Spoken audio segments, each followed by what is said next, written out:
원합니다.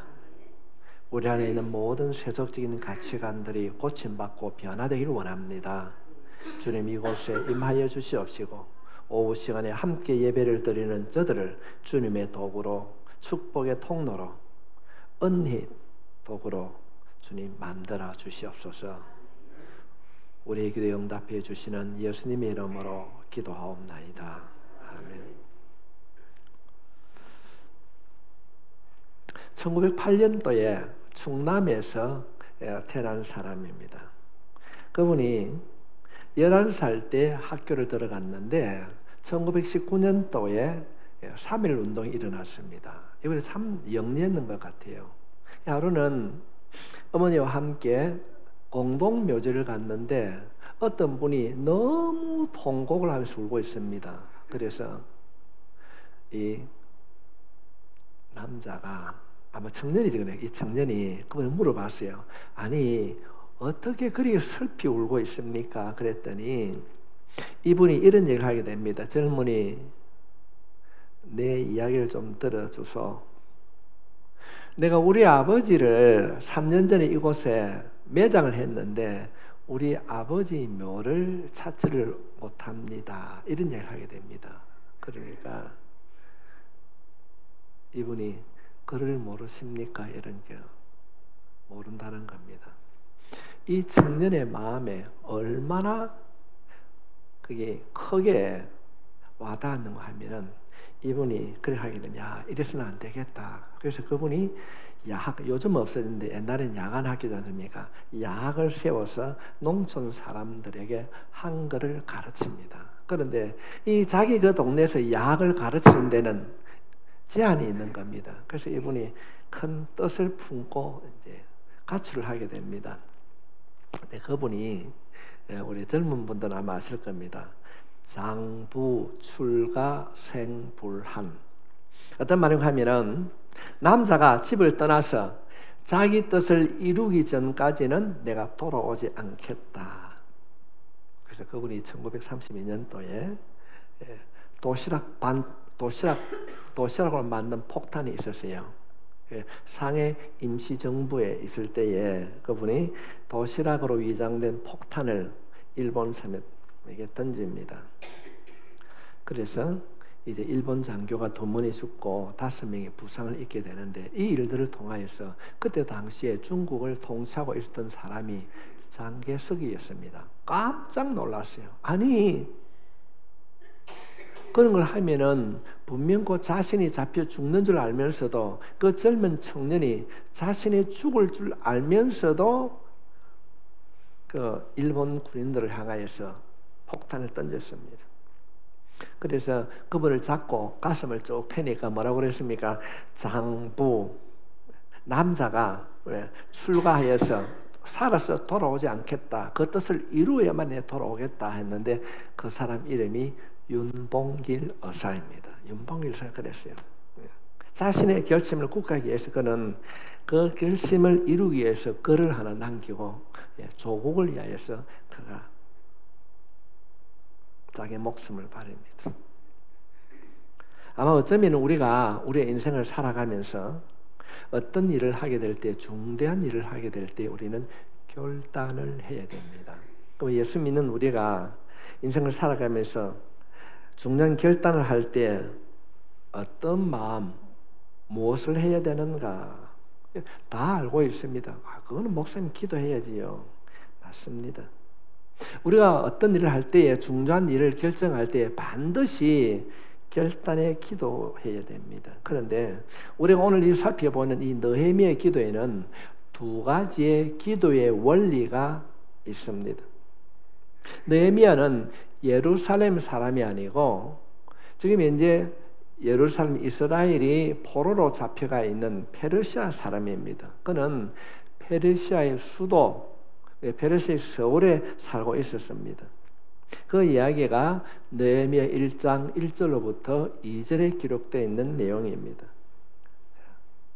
하가라의 아들 느헤미야의 말이라. 아닥사스당 왕 제20년 기슬로월에 내가 수상궁에 있는데 내 형제들 가운데 하나인 하나니가 두어 사람과 함께 유다에서 내게 이르렀기로 내가 그 사로잡힘을 면하고 남아있는 유다와 예루살렘의 사람의 형편을 물은즉.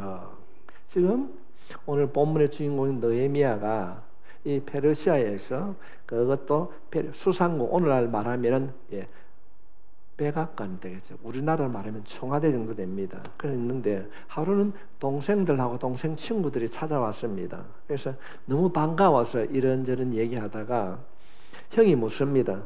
그래, 요새 집에 어떤 너, 그거 사정은 어떤 너, 이렇게 묻습니다.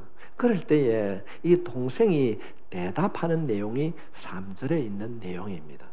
그 3절의 말씀을 살펴보게 되면은 그들이 내게 이르되 사로잡힘을 면하고 남아있는 자들이 그 지방 거기에서 큰 환난을 당하고 능욕을 받으며 예루살렘 성은 허물어지고 성문들은 불탔다 하는지라.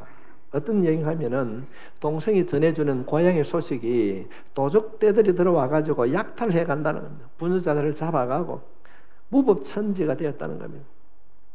이 고향 소식을 듣고 느헤미야가 고민을 하게 됩니다. 그래서 그가 하나님 앞에 기도합니다. 그런데 이 우리가 오늘 살펴봐야 될 이 느헤미야의 기도는 특징이 있습니다. 그는 어떤 기도를 드리는가? 이스라엘 민족을 대표해서 회개의 기도를 드립니다. 우리들은 보편적으로 어떤 어려움을 당하면 왜 이럴까? 이유가 뭘까? 그렇게 많이 합니다.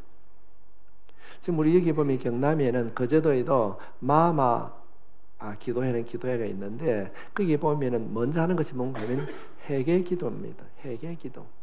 왜 우리가 지금 현재 코로나 바이러스 19로 인하여서 이런 어려움을 당하는가? 누구를 탓하기 이전에 먼저 우리가 하나님 앞에 회개해야 될 줄 믿습니다.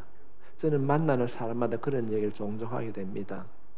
이 어려움의 때에 하나님께서는 이 코로나 바이러스로 인하여서 우리가 그동안 예수 믿는 사람이 얼마나 교만했는지 모릅니다. 얼마나 교만했는지 모릅니다. 사람을 의지하고 말씀보다는 사람을 의지하고 물질을 의지하고 이런 것으로부터 벗어나게 될 때에 하나님께서 이 땅 고쳐주실 줄 믿습니다. 우리가 너무나 잘 아는 내용입니다. 누가복음 19장에 보면은 삭개오 사건이 기록되어 있습니다. 제가 지난번도 말씀드렸는데 예수님과 삭개오는 한 번도 만난 사실이 없다. 그래서 삭개오가 나무 위에서 예수님을 바라보고 있으니까 예수님께서 뭐라고 그럽니까? 야 임마 내려오너라. 우리 여기서 우리 깨닫게 되는 것은 내가 어디에 있는지 알고 계신 예수님. 그렇습니다. 그렇게 우리가 받아들이는 거예요. 그럼 15장의 말씀에 보면은 다 알고 있습니다. 여러분 탕자 비유가 나오지, 그죠? 탕자 비유. 그러면은 큰아들, 작은아들, 아버지가 있었는데 이 둘째 아들이 허랑방탕 자기 몫을 가지고 나가서 다 버리고 돌아옵니다. 여기서 우리가 생각해야 될 것은 여러분 이 성경 전체는 제일 먼저 우리가 바라봐야 되는 것이 무엇입니까? 따라합니다. 하나님. 성경을 통해서 우리가 제일 먼저 바라봐야 될 것이 뭔가 하면은 하나님이십니다. 하나님은 누구신가? 예수님은 누구신가? 성령님은 누구신가? 말씀을 통해서 나에게 주는 것이 무엇인가? 이것이 가장 성경을 통해 주신 하나님의 은혜입니다. 이것을 깨달지 못하면 엉뚱한 얘기를 막 하게 되는 거예요. 자, 그러면 누가복음 15장에서 기록되어 있는 이 탕자 비유를 통해서 하나님은 어떤 분이신가? 꼭 적어 놓으십시오. 작은 아들이 나가서 돈 다 쓰고 돌아왔는데 아버지가 뭐합니까? 문 밖에서 그랬습니다. 그 사람 하나님은 어떤 분이시라고요? 기다리시는. 이 이야기를 탕자 비유를 통해서 우리들에게 가르쳐주고 있는 겁니다. 하나님은 어떤 분이신가?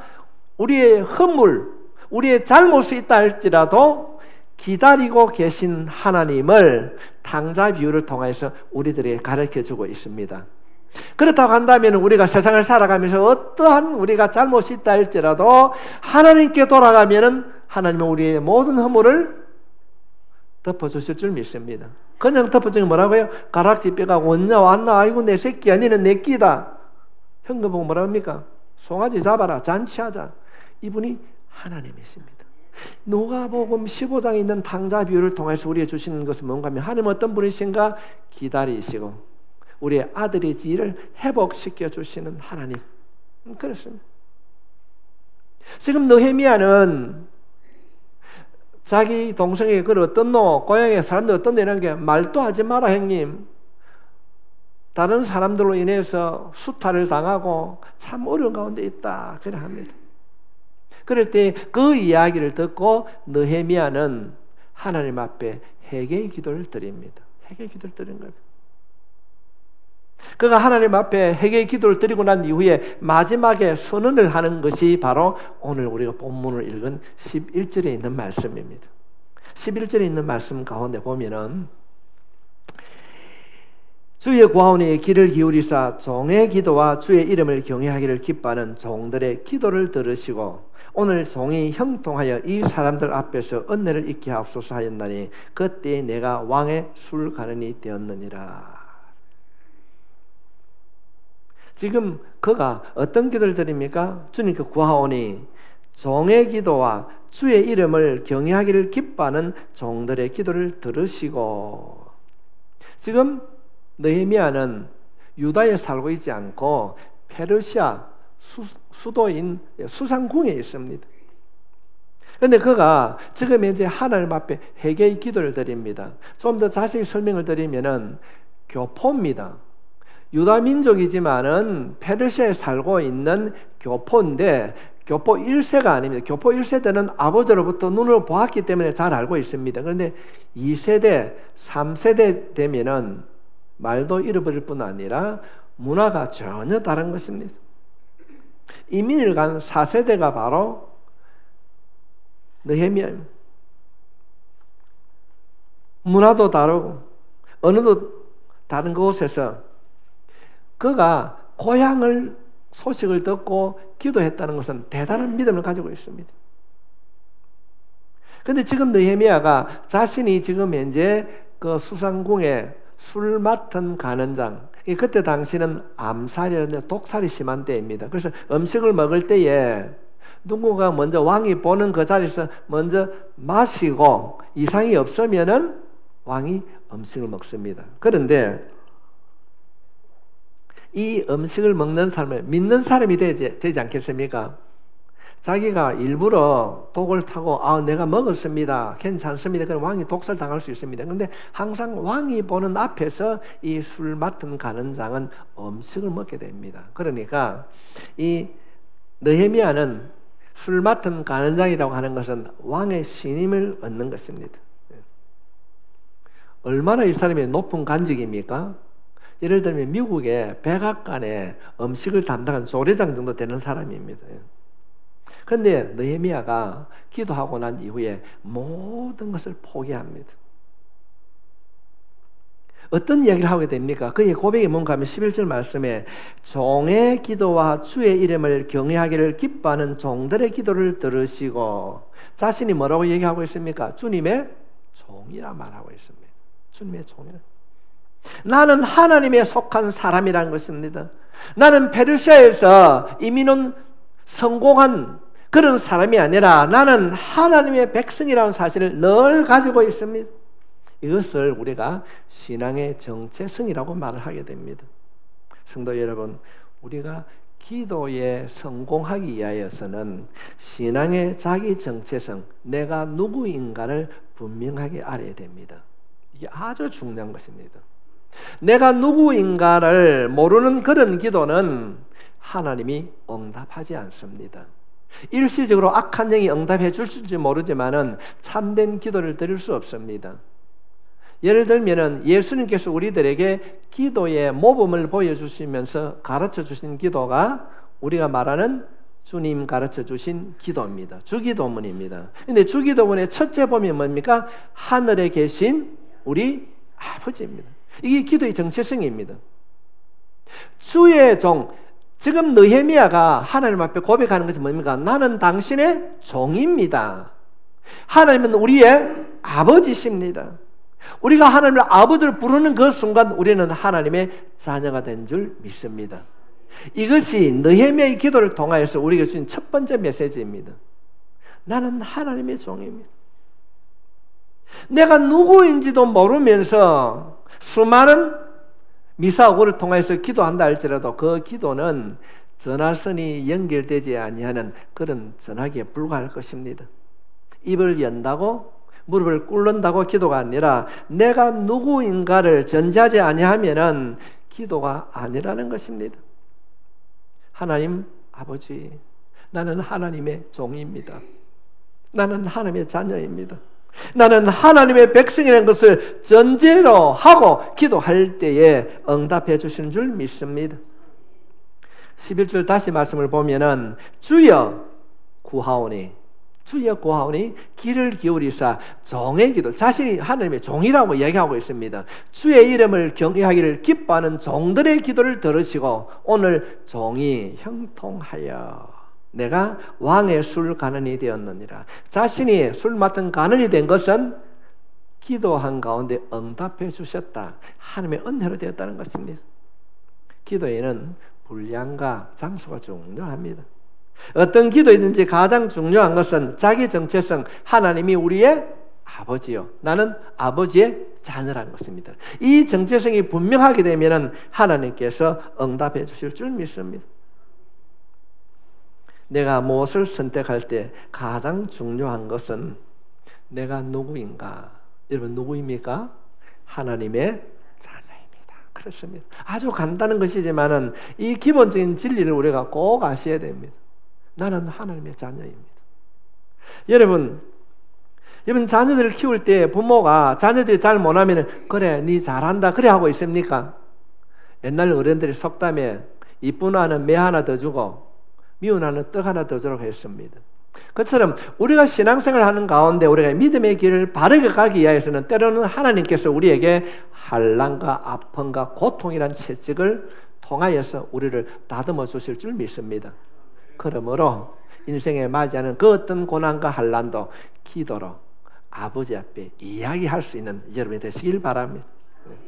그래서 바울은 그가 이야기하기를 고린도전서 12장 27절 말씀에 보면 너희는 그리스도의 몸이요 지체의 각 부분이라. 그러면 이사야 43장 21절 말씀에 보면 이 백성은 내가 나를 위하여 지었나니. 하나님, 예수님이 지체요 하나님께서 우리를 만드셨다는 것입니다. 성도 여러분, 나는 하나님의 백성입니다. 꼭 고백할 수 있길 바랍니다. 하나님, 내 아버지 되심을 감사합니다. 이 시간도 이런 문제로 인해서 아버지 앞에 아들이 또 딸이 고백합니다. 염치 없지만 아버지 꼭 좀 들어주이소. 안 들어주시겠어요? 돈 다 쓰고 못된 짓 다 하고 왔어도 하나님께서 뭡니까? 이놈 일 안 하고 기다리시는 아버지. 우리 아버지 아닙니까? 아버지입니다. 나는 하나님의 백성이고 하나님은 나의 아버지라는 것을 가지고 기도할 때에 하나님께서 응답해 주신다는 것입니다. 이것이 느헤미야의 위대한 기도입니다. 느헤미야의 위대한 기도. 그것이 응답받는 요건이었습니다. 우리가 하나님을 아버지라고 부르고 믿고 기도하면은 하나님께서 이미 여러분을 도와주실 줄 믿습니다. 이 확실해야 되는 거죠. 나는 하나님의 백성이다. 하나님의 백성. 그럴 때 하나님께서 이 느헤미야를 술 맡은 간원장으로 세워주셨듯이 하나님께서 우리를 하나님의 방법대로 도와주실 줄 믿습니다. 그가 술 맡은 간원이 되어서 어떻게 하면은 내 조국을 위하여서 내가 일을 할까? 그런데 쉽게 그 기회가 주어지지 않습니다. 느헤미야가 술 맡은 간은 성공하고 난 이후에 4개월이 지났습니다. 그런데 불쑥 어느 한 날 왕이 자네 얼굴이 이상한데 뭐 근심이 있나? 왕은 술 맡은 간원장의 얼굴이나 행동을 가만히 봅니다. 왜냐하면 그의 행동에 따라 그 얼굴빛에 따라 왕의 생명하고 직결되기 때문에 쳐다봅니다. 그러니 요즘 고민이 있나? 아니요. 근데 얼굴이 안 좋은데. 그럴 때 이 느헤미야가 이야기하는 사실은 몇 달 전에 고향에서 동생이 왔다가 갔는데 그에게 물어보았더니 우리 고향이 이렇게 형편없이 어려움을 겪고 있습니다. 왕이 나를 도와서 내가 우리 고향에 가서 성병을 재건하고 돌아오면 안 되겠습니까? 이런 얘기를 하게 됩니다. 그러면 거절하면 어찌 됩니까? 그 자리에서 목이 날아가는 거예요. 그런데 왕이 그래 돌아가라 그래 합니다. 근데 성경 말씀을 보면은 왕만 돌아가라 말하는 것이 아니고 옆에 있던 왕비도 그럽니다. 그 돌아가면은 네 돈도 필요하고 군사도 필요하지 않느냐? 그거 가지고 가라 이런 이야기 하게 됩니다. 왕의 허락을 받는데 4개월이 걸렸습니다. 성경에서 4라는 숫자는 매우 중요한 의미를 가지고 있습니다. 느헤미야가 생각할 때는 처음에 기도하면 당장 하나님께서 응답해 주실 줄 알았습니다. 그런데 하나님께서는 4개월을 기다리게 하셨습니다. 우리가 기도하면서도 응답이 되지 아니하면 우리가 기도하면서도 마음에 초조한 마음이 듭니다. 응답 안 해주시는가? 의심을 하기도 합니다. 기도하는 사람들이 가장 힘들어하는 것이 뭔가 하면은 기도하는데도 응답이 더디 올 때에 악한 영이 틈타면은 기도를 포기합니다. 안 되는가 보다 포기하게 됩니다. 성도 여러분, 느헤미야는 어떻게 기다렸을까요? 어떻게 기다림의 시간을 극복했을까요? 우리가 두 번째 느헤미야의 기도를 통하여서 깨닫는 진리가 여기에 있습니다. 성도 여러분, 시기보다 기도는 방향이 중요합니다. 방향이 중요합니다. 방향이 바르면은 응답은 늦어도 반드시 기다릴 수 있고 반드시 하나님께서는 응답해 주십니다. 하나님의 기도 응답에는 3가지 진리가 있습니다. 첫 번째는 안 돼. 다윗이 하나님 앞에 하나님 내 성전을 짓고 싶습니다. 하나님이 원하시는 예배 성전을 짓겠습니다 했는데 하나님께서는 안 돼. 두 번째로는 우리의 기도에는 기다려라고 하는 것이 있습니다. 기다려. 세 번째로는 하나님께서 응답해 주는 것입니다. 안 되라고 했을 때 우리는 그 안 됨의 이유를 내가 하려고 하는 것이 아니라 불평하거나 포기하는 것이 아니라 주님의 때를 기다릴 수 있는 지혜가 있어야 될 줄 믿습니다. 우리가 자녀가 달른다고 해서 다 주지 않습니다. 기다리려고 합니다. 하나님께서는 우리가 기도한다면 우리가 바른 방향, 하나님이 우리의 아버지심을 고백하는 그 기도는 하나님의 때에 반드시 응답해 주실 줄 믿습니다. 그걸 모르게 되면 하나님의 아버지라는 사실을 확실하지 아니하면은 어떻게 합니까? 중간에 멈춥니다. 멈추는 거예요. 스스로 함정에 빠지는 것입니다. 성도 여러분, 우리는 응답이 올 때까지 포기하지 않고 자신을 다듬으며 계속적으로 기도할 수 있기를 바랍니다. 그래서 사도 바울은 데살로니가 전서 5장 16절 18절 말씀에 보면은 항상 기뻐하라, 쉬지 말고 기도하라, 범사에 감사하라, 이것이 그리스도 예수 안에서 너를 향하신 하나님의 뜻입니다. 하나님의 뜻이 무엇입니까? 쉬지 말고 기도하라는 것입니다. 성도들 혹시 뭔가를 두고 기도하고 있습니까? 그렇다면은 빨리 응답해 주시지 않는다고 조급해하지 마시고 주님께서 주님의 때에 응답하실 그 때를 바라보며 기다리고 기도할 수 있기를 바랍니다. 하나님께서는 가장 좋은 때, 가장 풍족하게, 가장 풍성하게 도와주실 것입니다. 시기보다 중요한 것은 방향입니다. 나는 기도했다는 것에 만족하지 마시고 느헤미야처럼 이루어질 때까지 기도하면서 기다릴 수 있기를 바랍니다. 이제 말씀을 정리합니다. 인생을 살아가면서 중요한 결정을 하게 됩니다. 그 결정을 할 때 우리는 2가지를 붙잡아야 됩니다. 하나는 나는 하나님의 백성이라는 것입니다. 하나님은 나의 아버지라는 것을 가지고 우리가 기도해야 될 줄 믿습니다. 이 고백이 없는 기도는 기도가 아닙니다. 나의 아버지, 아버지 하나님, 이런 고백을 통하여서 하나님께서 인도해 주실 줄 믿습니다. 주님, 당신은 나의 목자이십니다. 나는 당신의 양입니다. 당신은 나를 다스릴 왕이십니다. 이런 고백과 이런 확신이 있는 기도는 반드시 때가 언제일지 모르지만은 하나님의 때에 하나님께서 이루어질 줄 믿습니다. 하나님께서는 이 고백이 나올 때까지 우리를 다듬고 계시는 겁니다. 정말로 내가 하나님을 아버지라고 내가 먼저 하나님께 내가 드릴 수 있는 그런 믿음인가? 하나님과의 관계가 회복될 때까지 하나님께서는 우리를 다듬고 계시다는 것입니다. 이 다듬는 손길을 깨달아서 언제나 아버지 하나님께 기도할 수 있기를 바랍니다. 두 번째로는 시기보다 방향이 중요합니다. 방향을 정하고 결정했다면은 길 가지 않도록 느헤미야처럼 계속해서 기도해야 됩니다. 계속해서 기도해야 됩니다. 포기하지 않고 하나님의 알고 있음을 깨닫고 그 기다리시는 그 느헤미야의 믿음이 여러분의 믿음이 되셔서 포기하는 자가 아니라 기도하며 기다리는 자가 될 수 있기를 주님의 이름으로 축원합니다. 이 느헤미야의 기도를 통하여서 도우시는 하나님의 손길이 경험되어지는 그런 삶을 살아가는 여러분이 되시길 다시 한번 주의 이름으로 축원합니다. 기도하겠습니다.